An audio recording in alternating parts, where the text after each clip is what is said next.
Olá, pessoas! Podcastirmãos.com literário entrando no ar. Eu sou o Paulinho e estou aqui com o Tan, que teve que esperar um mês pra gravar um podcast com a gente. Todo mês, hein? Ele espera. É uma ansiedade, né, Tan? Eu marco no meu calendário e fico aqui. Todo dia eu acordo e penso, puxa, é hoje. É hoje. Segura a unha. Olá, eu sou o Tan e eu estou aqui com a Carol e eu estou esperando até hoje ela fazer uma abertura legal. Nossa, mano. Nossa, eu senti, viu, essa. Oi, eu sou a Carol Simão e tô aqui com a Adri e nós duas estamos esperando essa pandemia acabar para as nossas crianças voltarem pra escola. Sim! Isso é verdade. Eu sou a Adriana e eu estou aqui com o Thiago e ele não espera por esperar. É verdade. Eu sou o Thiago e eu tô aqui com a Ellen, que é amiga da autora, não concorda com ela, mas eu espero que ela não fale isso no podcast. Agora, ixi, esquentou já. Até parece que eu ouso discordar dessa minha amiga. Eu sou a Ellen e eu tô aqui com o Paulinho, que é o podcaster mais legal da região de Campinas e tá enfrentando uma espera importante aí com a família dele. Olha só, é verdade, gente. É o podcast mais legal da região de Campinas. Olha que temos vários, hein? No nosso grupo lá, inclusive, tem alguns. Muito bom, gente. Estamos aqui depois da espera de um mês. Eu não tinha abertura pro Tan e foi isso que deu. E paciência, a gente grava todo mês aqui o literário. E na verdade, ele nem esperou um mês porque a gente gravou ainda o da pandemia sobre leitura. Então até nisso minha abertura foi feio. Por isso que eu falo, gente, não precisa pensar muito pra gravar. Sempre vai sair ruim. Sempre vai sair ruim. E a gente tá aqui pra falar sobre o livro da Vanessa Belmonte, O Lugar da Espera na Vida Cristã. E a gente chamou aqui dois amigos, o Thiago Melo e a Ellen, pra gente falar sobre esse livro, que a gente pode degustar com calma durante todo esse mês aqui, porque é um livro pequeno, mas muito profundo. É sobre isso que a gente vai falar aqui no Literário do Mês de Irmãos.com.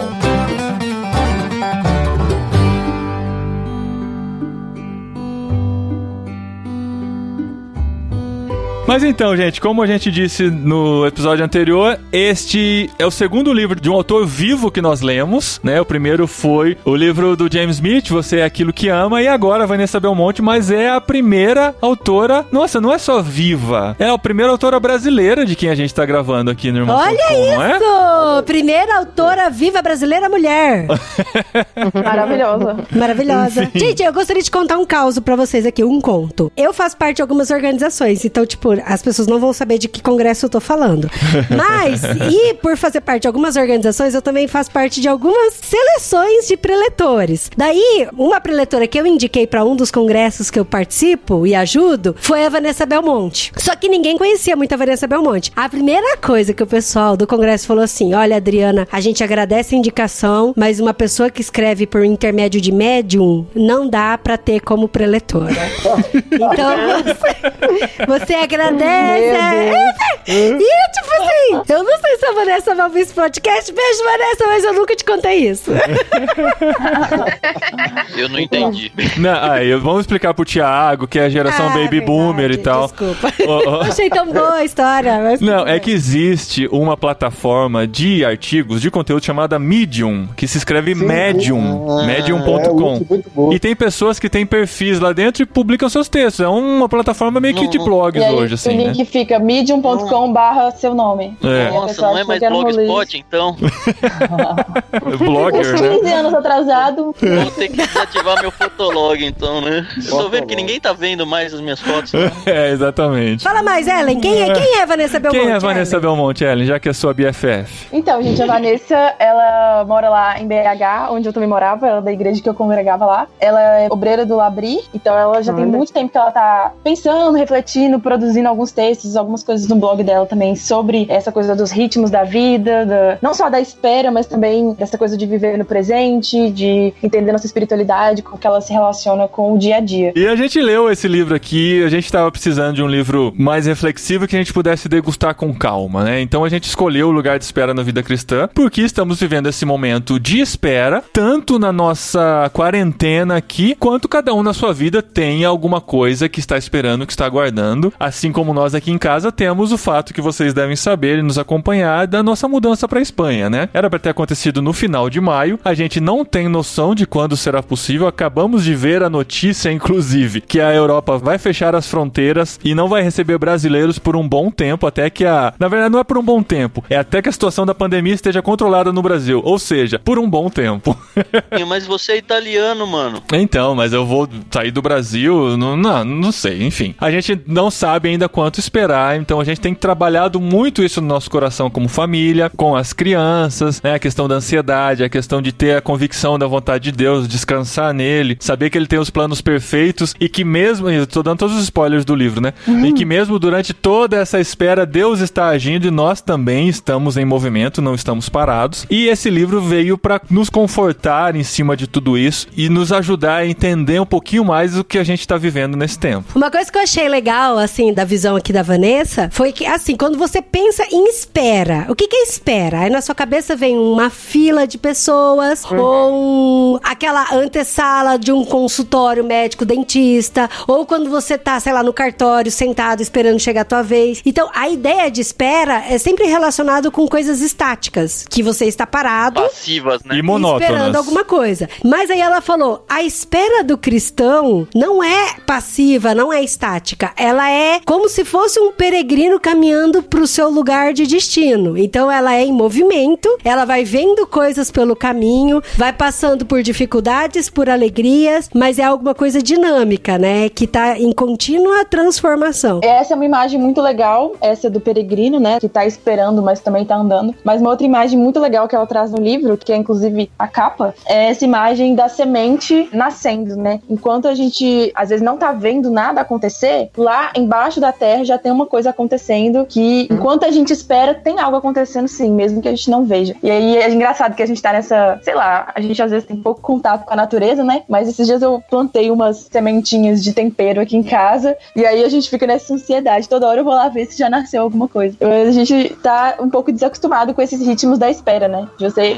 realmente ir regando, esperando, não vendo nada ainda, mas acreditando que tem alguma coisa acontecendo ali embaixo. E essa é uma imagem muito legal que tem no livro. Eu tive uma experiência parecida aqui nessa quarentena. Como vocês ouviram no programa sobre culinária, lá no Plantão da Quarentena, eu resolvi fazer pão aqui em casa, né? Ai, meu Deus. Aí eu falei assim, eu quero fazer daquele fermento de fermentação lenta e tal, que você produz dentro de casa. É o pão de 7 dias, né? É. E como eu não tinha acesso à muda do fermento que o pessoal compartilha, aí o Pedro Angela me passou a receita, eu fui lá, né? Fazer o tal do fermento. Coloca dentro de uma vasilha com 1 litro de água mineral, não sei quanto de trigo, açúcar, sal, cobre com plástico Dá filme. 3 pulinhos, canto cocoricó, né, amor? Essas coisas. E espera, né? Espera 3 dias que vai começar a borbulhar e vai começar a fermentar. Eu esperei 7 dias, o negócio começou a ficar verde. Eu achei meio estranho.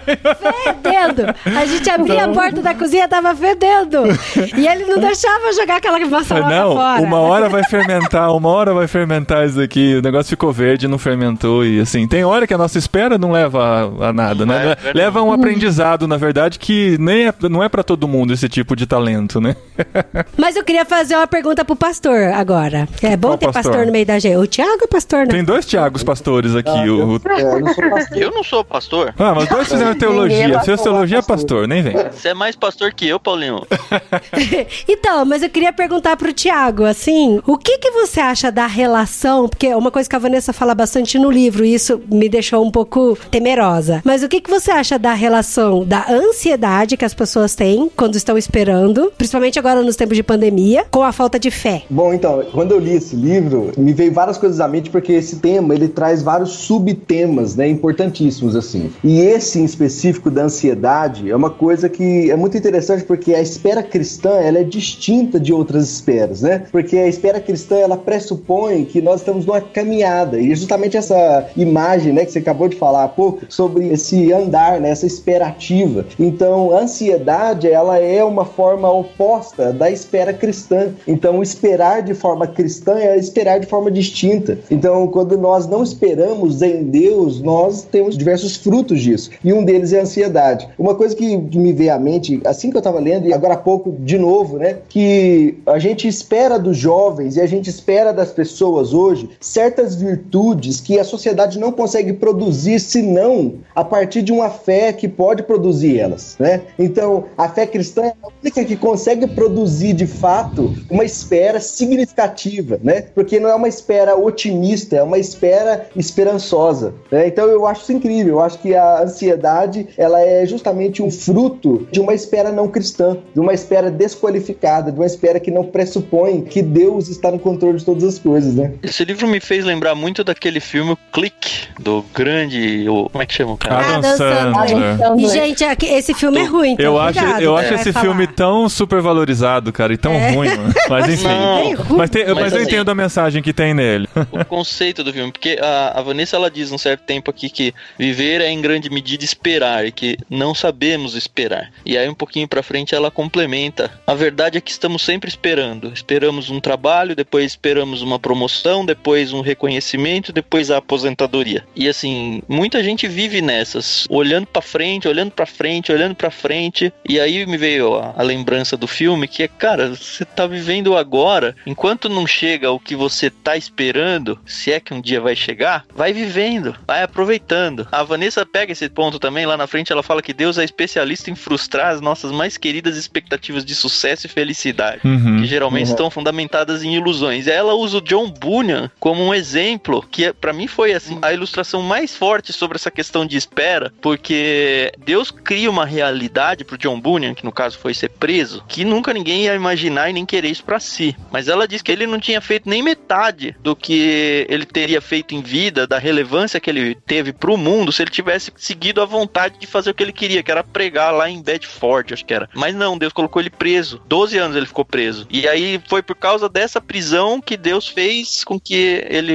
levantasse a sua pena lá e escrevesse os livros que ele fez. O Peregrino saiu disso daí, e outros livros que a gente conhece do John Bunyan. Então, assim, a espera é um negócio assim, a gente tem os nossos planos, enquanto isso, alguns Deus dá de graça pra gente esse plano, outros ele dá risada da gente. Basicamente é isso.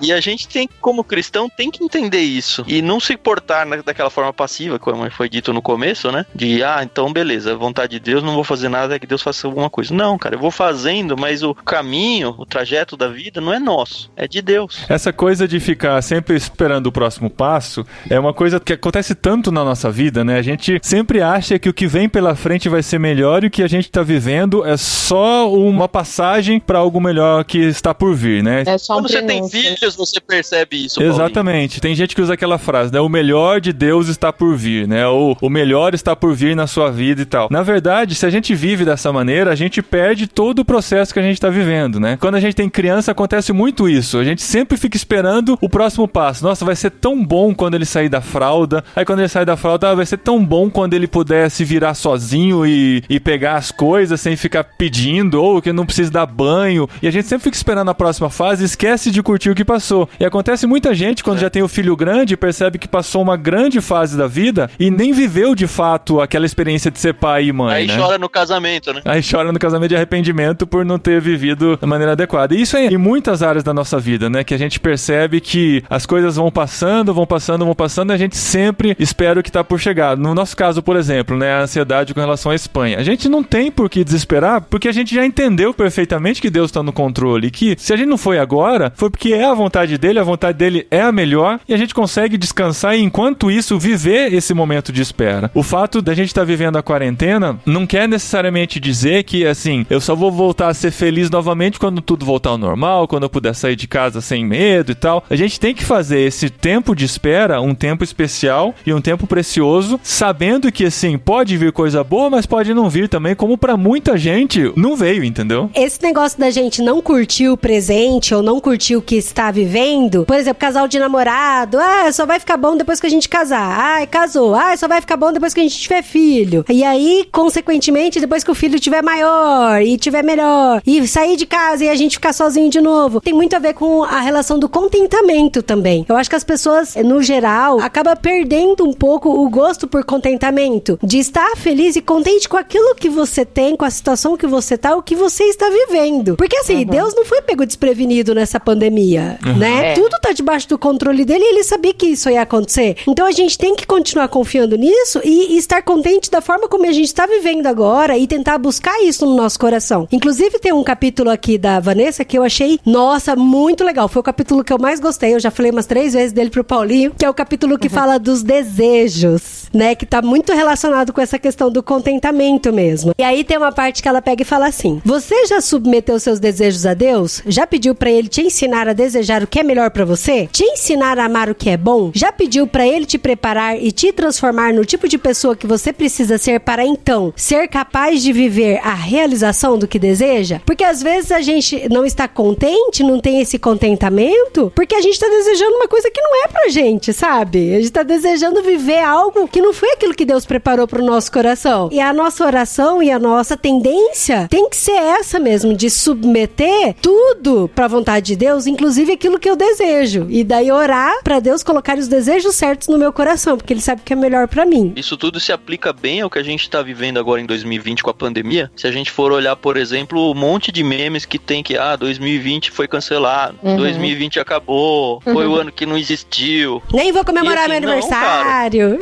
Então, a realidade mudou, mas a gente tem que aproveitar, de alguma forma, esse momento e tornar ele único na nossa vida também. Eu acho que a gente tem feito bastante isso, mas assim, às vezes a gente tá brincando, né, com esses memes aí, e na verdade a gente tá falando com o oposto do que deveria estar sendo dito. A gente tem essa impressão que a vida tá em suspenso, né? Que a vida só vai começar de verdade quando tiver a próxima grande coisa, o próximo evento, ou o próximo, nesse caso, né, da pandemia, quando ela acabar, aí a vida vai recomeçar. Mas acho que essa relação da paciência e da espera, ela tem tudo a ver com estar presente no momento, né? Tem uma imagem bonita que a Vanessa traz aqui no livro, da gente ver o dia transparente pra graça de Deus. Às vezes o dia parece tão comum, tão normal, ainda mais agora que a gente só fica em casa, só com a família, mas existe como se fosse um vidro transparente por trás desse dia normal e comum. A gente consegue ver a graça de Deus, o que Deus quer nos ensinar, o que Deus quer que a gente desenvolva, quais virtudes Ele quer que a gente desenvolva nesse tempo, né? Eu acho muito bonita essa imagem de pensar no dia como uma forma em que Deus se faz presente também, no hoje, no agora. É um presente.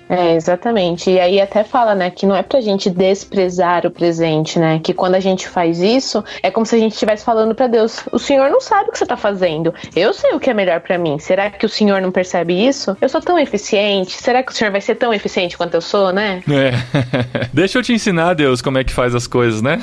Pois dá uma ajudinha. Isso tudo tem a ver com os efeitos da espera, né? Ela cita muito disso. Ela fala assim que a espera dói, né? Que a espera nos transforma. Enquanto nós esperamos, algo está acontecendo em nós, né? Isso é muito interessante. Então a espera, ela tem os seus efeitos, né? Esses efeitos são poderosos, assim, pra nós, né? Eu acho que uma das coisas mais difíceis pra mim em relação a esperar foi a questão da gestação, né? Eu desejei durante muitos anos engravidar e tinha medo de tentar de verdade. Eu tinha medo de descobrir algum problema, até que o meu médico falou assim: não, você tem um problema. E aí as coisas, elas tomaram outras proporções, e eu falava até isso pra poucas pessoas, mas eu confiava muito em Deus. E eu lembro que foram alguns negativos antes de vir um positivo, né? E como é complicado, né? Você esperar e você falar: Deus, eu sei que vai acontecer no momento que tiver que acontecer, né? Quando aconteceu, aí você fala: viu? Eu sabia, né?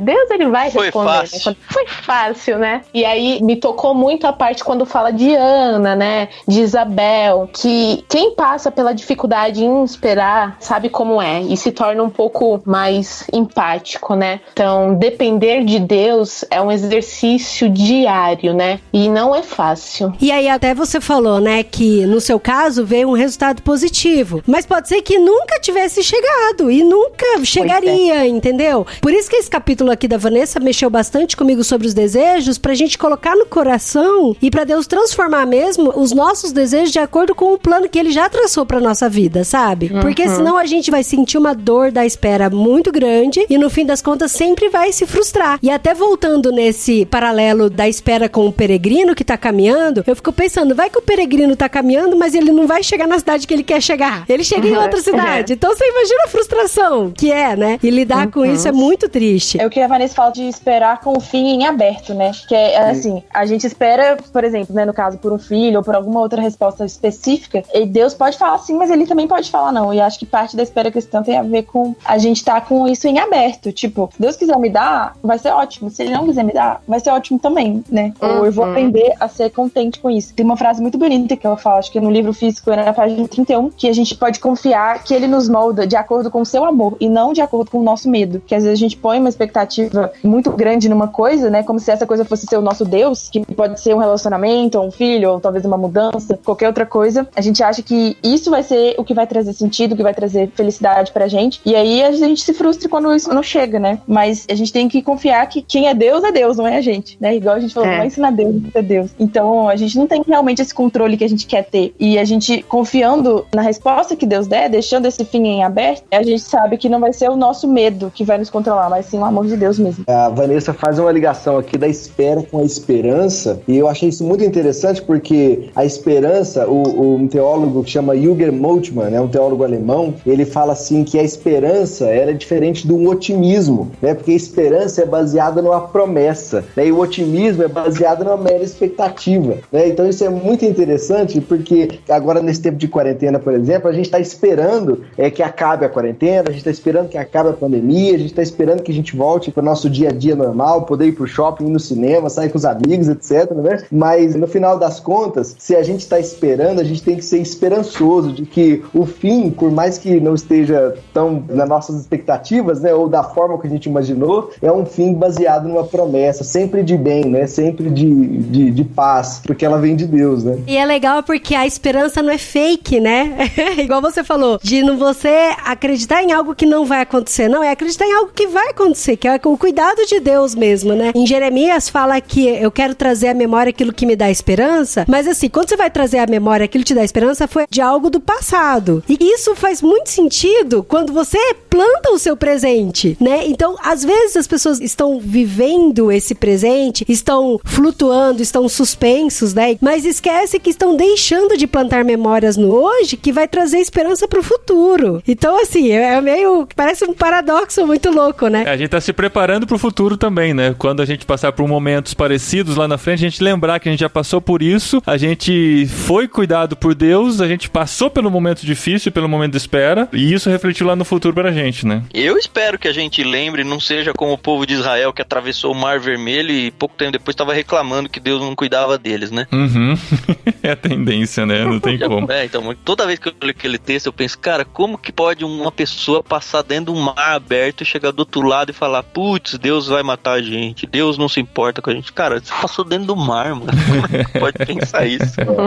É importante que no meio do caminho a gente conheça mais a Deus, né? Pra que quando a gente chegue lá, a gente não se volte contra o caráter dele, né?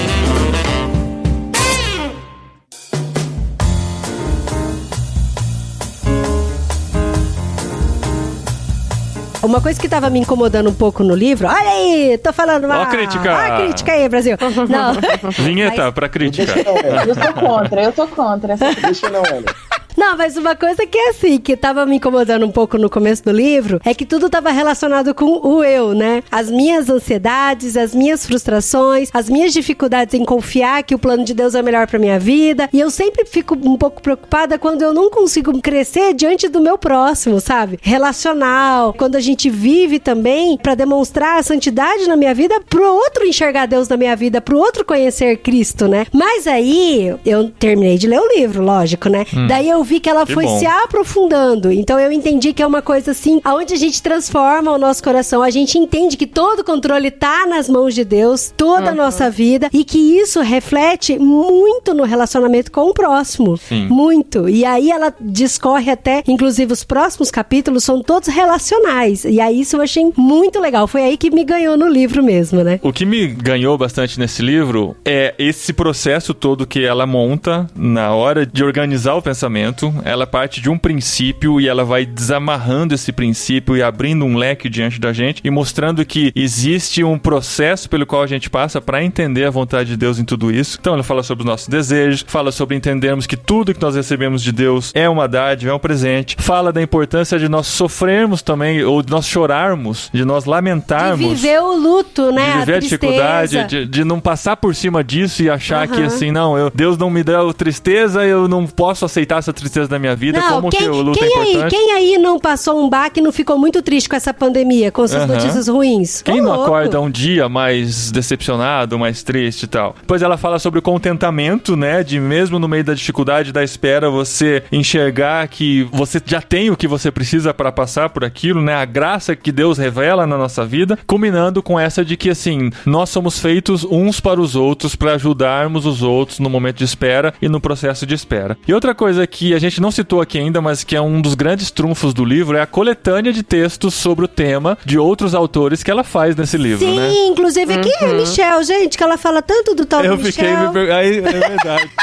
As dificuldades. O Bonhoeffer, a gente sabe quem é, o Bunyan, agora o Mitchell, o Michel. Lewis. Eu acho legal no começo que ela fala que é como se eles fossem amigos dela, né? Porque ela foi lendo os livros desses caras que falam sobre esse tipo de espiritualidade, da espera, do papel disso na vida cristã e tal. E aí, a partir disso, ela via eles como amigos, né? Que estavam ajudando ela nessa jornada. Isso testemunha o que ela falou, né? Porque ela fala que a espera do outro dá um novo significado à nossa espera, né? E a nossa espera no outro ganha novas faces, ganha novas configurações, né? Então ela mesma viveu isso, né? Com os outros autores que falavam sobre a espera. E agora a gente vive com ela. Exatamente. E ela reúne todos esses pensamentos. É incrível como dentro do raciocínio dela tudo vai se encaixando, inclusive os versículos bíblicos, né? A gente percebe, nossa, caramba, esse versículo que é tão conhecido fala sobre espera, e eu nunca tinha reparado que ele fala sobre espera, né? E como é importante a gente enxergar dentro da Bíblia como que as coisas estão lá e a gente muitas vezes não percebe como Deus está falando com a gente. E quando uma pessoa como a Vanessa coloca esses versículos dentro de um raciocínio que faz você compreender o todo, tudo começa a fazer sentido. Hoje, o dia que a gente tá gravando, né, é o primeiro dia do tempo comum do lecionário. Inclusive, é legal a gente falar de lecionário no podcast sobre o livro da Vanessa, porque ela é uma super advogada dessas ideias de calendário cristão e tal. E aí eu tava lendo um texto sobre isso hoje, que aí começava falando, né, esse é o dia que o Senhor fez. E aí eu fiquei pensando, tava falando de um dia comum, de um dia ordinário, ser um dia em que a gente vê a graça de Deus em cada fazer simples, comum, até entediante, a gente vê a graça de Deus. E aí eu fiquei pensando nesse versículo, né? Tipo, esse é o dia que o Senhor fez. Esse é o dia, hoje. Não é quando aconteceu o que eu quero, quando sair minha promoção, quando a pandemia acabar. Mas é hoje. Esse é o dia que o Senhor fez. Ai, gente, eu preciso falar de um filme fofo agora. Então, Harry Potter. Não vai ser dessa vez. Eu consegui esquecer um pouquinho de Harry Potter, você me fez lembrar, tá? Mas tem um filme chamado About Time, que é o Questão de Tempo. Que eu amo demais esse filme, é maravilhoso. É muito bom. E a gente tinha até o plano, quando tava no Netflix, de todo aniversário a gente assistir About Time. Então todo aniversário a gente assistia até a Netflix tirar. A gente assistiu todos os aniversários, no primeiro só, porque daí no primeiro aqui de casa, não, no meu aniversário a gente assistiu, quando chegou o seu já não tava mais no Netflix. Então, mas olha que bizarro, no TNT tava passando. Tava passando o TNT. Adivinha, gente, essa semana eu falei, eu queria tanto assistir Harry Potter de novo, passar sexta-feira.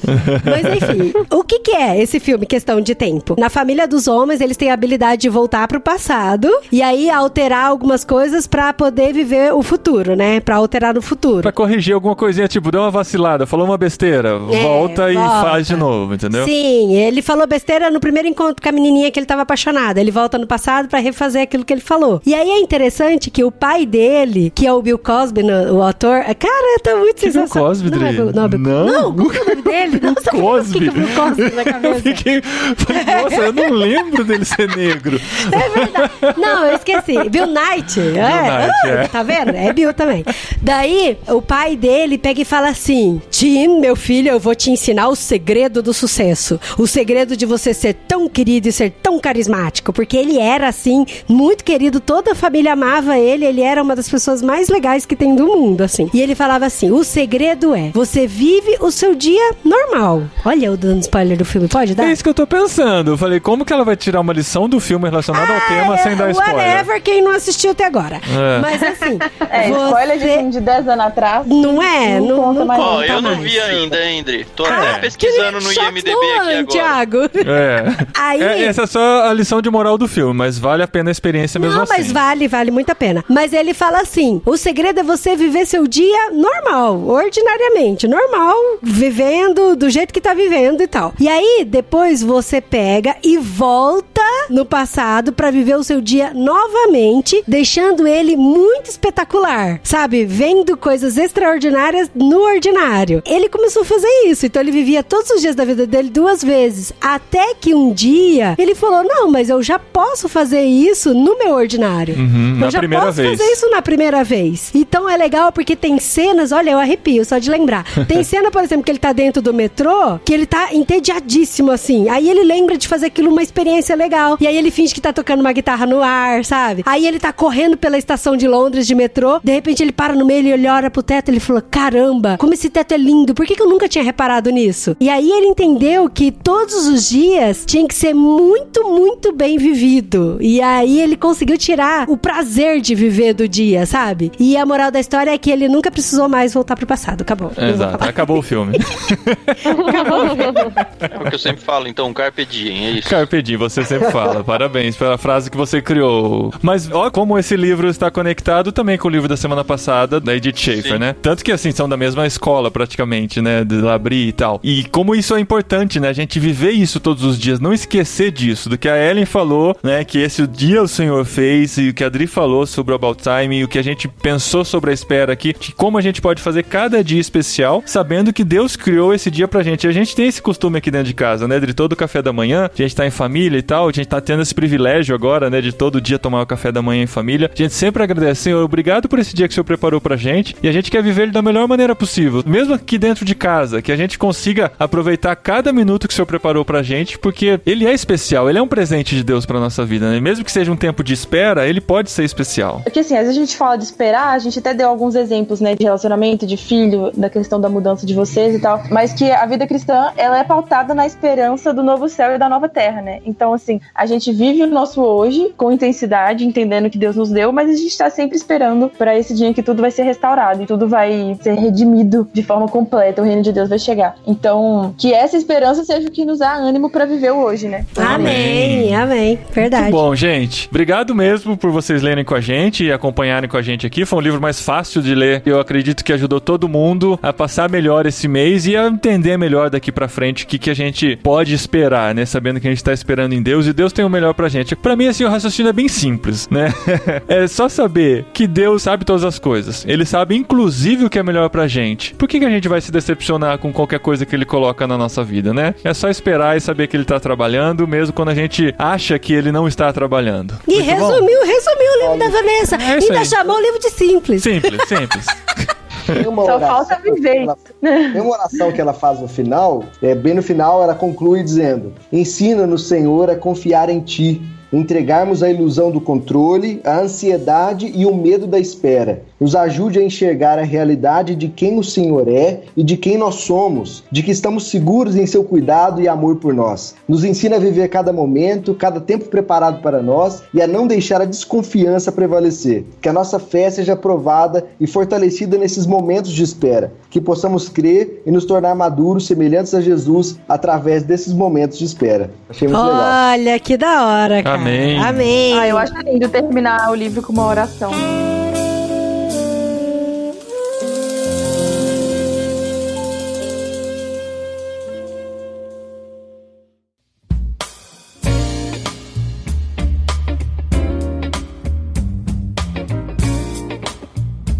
Então, gente, chegou aquela hora da gente decidir qual é o próximo livro que vamos ler aqui no Literário. Qual é o próximo livro? Momento polêmico. Olha só, eu acho que assim, como a gente já fez agora, né, de uma mulher brasileira, eu acho que a gente tem que fazer de um homem brasileiro. Então, passando de 20 episódios de Literário, a gente pode dizer que a gente tem uma dívida histórica com os autores brasileiros, né? A gente só falou de gringo internacional e a gente tem muito autor bom e muito clássico aqui no Brasil. Verdade. Eu fiz na sexta-feira uma enquete no Instagram de irmãos.com perguntando o que as pessoas queriam. Eu dei aquelas enquetes do Instagram, né, que você pode ter, tem sempre duas opções. Eu perguntei, você quer que o próximo livro seja de autor brasileiro ou gringo? Brasileiro ganhou massivamente. Você quer que seja literatura de ficção ou de crescimento pessoal? Ficção ganhou massivamente. E você quer que seja clássico ou contemporâneo? Clássico ganhou massivamente. Então, se a gente pensa em literatura brasileira, de ficção e clássica, tem alguns nomes que vêm à mente, né? E olha só, teve um livro que a gente ganhou do Ictus, que é um tijolão, mas o livro é lindo e maravilhoso. E ele fica aqui assim, brilhando na nossa estante. E esse é um dos livros que a gente vai levar pra Espanha, com certeza. É, livro de deixar na mesa de centro. Ah, é muito lindo. O livro é lindo, é clássico e ele é maravilhoso. Mas ele é de contos. Aí eu até falei pros meninos, né? Eu falei, gente, a gente podia gravar um conto desse autor, ler e aí falar um pouco sobre a vida dele, porque né? a Adri tava com preguiça de ler o livro todo, eu ler um livro inteiro do autor. Não é preguiça, é trauma, mas isso vai ficar pro próximo programa. E aí a gente vai ler Amor de Perdição agora, do Caminho do Castelo Branco, é isso? Ou Senhora, de José de Alencar. De José de Alencar. Esse livro seria legal, esse seria legal. É porque assim, o nosso... Eu amo esse livro. Eu também. Mesmo? Então, o nosso problema, eu acho que com os autores clássicos brasileiros é que a gente lê na hora errada, né? A gente lê no ensino médio e no pré-vestibular. Ou seja, a gente lê por obrigação. Mas se você for pensar na cadeia educativa, é a última chance que os professores têm pra fazer a gente ler uma coisa dessa. E sim. Isso é verdade. Sim, gente, mas sim. vamos deixar essas conjecturas pro programa.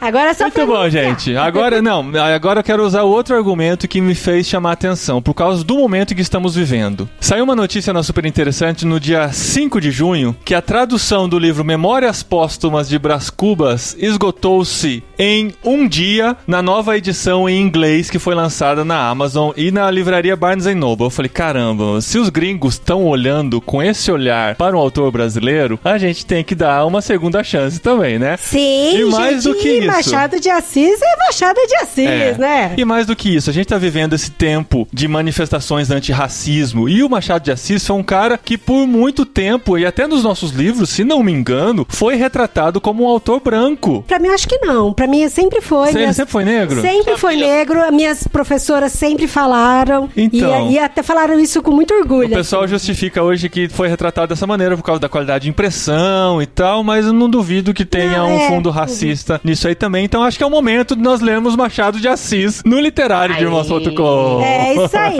Eu lembro que eu li Dom Casmurro. Dom Casmurro eu gostei muito. Eu até falei, então por que a gente não faz Dom Casmurro? Mas o marido decidiu. Não, a gente jogou aqui em comunhão com o grupo, o Tan concordou, a Carol concordou. queria Dom Casmurro também. Não. É a preguiça de ler, né? Que eu já tava lendo. Eu tô lendo Dom Casmurro aí, mas vou fazer uma pausa. E Memórias Póstumas e Dom Casmurro concorre bastante, assim, pra ver qual que é o mais influente dos dois, né? Enfim, o que me motivou a escolher Memórias Póstumas foi por causa dessa edição esgotada em um dia. E eu acho que vale a pena a gente dar esse olhar aí, tirar nossas impressões. Já comecei a leitura, inclusive, pra ver se eu teria condições de levar adiante. E é uma leitura gostosa. Tem no Kindle Unlimited. Quando você pensa, não só na época de vestibular, mas assim, fala um autor brasileiro que escreve livros e que escreveu livros e que é sensacional, que vale a pena a gente falar. Machado de Assis. Machado de Assis. Então a gente chegou a sua hora. Chegou a sua hora. Como se fosse um grande privilégio pra ele, não pra nós, né? Mas estamos aqui pra ler Machado de Assis nesse mês. Eu tô empolgado com a ideia, vai ser divertido. Vai ser muito legal ler com outra cabeça, uma cabeça mais madura e com uma vivência diferente dos meus 16, 17 anos quando eu li pela primeira vez. Porque porque a primeira vez que a gente leu foi assim, que pergunta será que eles vão fazer no vestibular, hein? Exatamente. Agora, que pergunta será que o Paulinho vai fazer pra gente aí no podcast? Se preparem. Vamos fazendo as anotações. Leiam com a gente Machado de Assis desse mês. Não esqueçam que nós somos parceiros aqui do Clube Ictus. Eles têm podcast semanal dentro de irmãos.com e também em todas as plataformas de podcast. É só procurar por Ictus Podcast. Tem temas muito legais. A gente amou a entrevista com o Burjá. Um parênteses aqui. A entrevista com o Burjá tá maravilhosa. Eu fiquei emocionada.